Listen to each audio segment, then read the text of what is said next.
The Season 2 premiere of Peacemaker ends with Chris facing off against his own doppelganger in a brutal fight that leaves the other Chris dead. Episode 2 picks up right after, with Chris stuck in the aftermath as he tries to cover up his mistake by hiding the body inside the quantum unfolding storage unit. The attempt fails, so Chris has no choice but to call for backup. Luckily, he knows one friend who won't question him, Adrian. Together, the two get rid of the body before the doppelganger's family can find out and come after Chris. It turns into a darkly funny bonding moment for them, complete with a montage, but the alternate world storyline is far from finished. When Chris discovers his double's phone, he keeps it, unwilling to let go of the life he glimpsed. As Chris scrolls through the phone, he finds pictures of his alternate self in a relationship with that universe's version of Harcourt. Chris is not going to give up chasing Harcourt this entire season. I don't blame him. She's a hot blonde. No wonder he can't let that go. Later, drunk and reckless, he sneaks back into that universe to text her from his dead double's phone. Meanwhile, Augie and Keith are searching for the missing doppelganger Chris already killed. At the very least, he confides in Adebayo about the quantum unfolding storage unit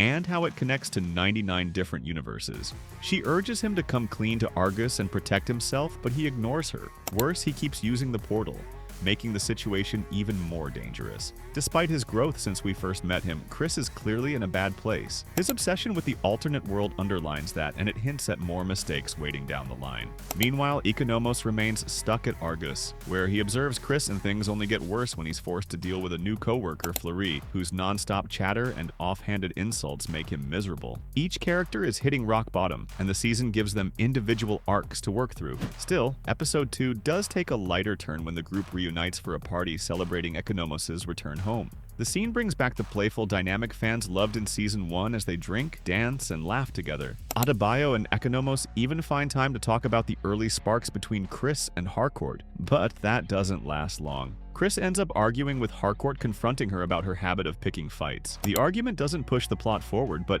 it works as a showcase for the group's teasing and affectionate chemistry. Meanwhile, the rivalry between Chris and Flag heats up. Episode 2 introduces Flag's first day as Argus director, where he finally gets access to the classified file on his son's death in the Suicide Squad. Fueled by what he reads, Flag decides to put Chris under constant surveillance. Adebayo warns Chris about Argus watching him, and makes it clear that Flag is already looking for a way to lock him up again. The surveillance subplot escalates when Fleury teams up with Bordeaux to break into Chris's house while he's away, deliberately leaving Economos out because they think he's too close to their target. But their mission goes sideways fast. Inside, they run into an enraged Eagly, who tears through the entire Argus team and sends them all to the hospital. Fleury gets it the worst since his bird blindness keeps him from realizing how massive his attacker really is. But he survives, which is great because he carried about half this episode. The ambush is one of the standout moments, showing Eagly at his most dangerous as he takes down not-so-elite operatives and leaves them scrambling. His brutal defense is a reminder of how much of a wildcard he is, and it feels like only a preview of what he'll unleash later this season. And that's pretty much Episode 2 of the second season of Peacemaker. Let me know what you think of this episode in the comments.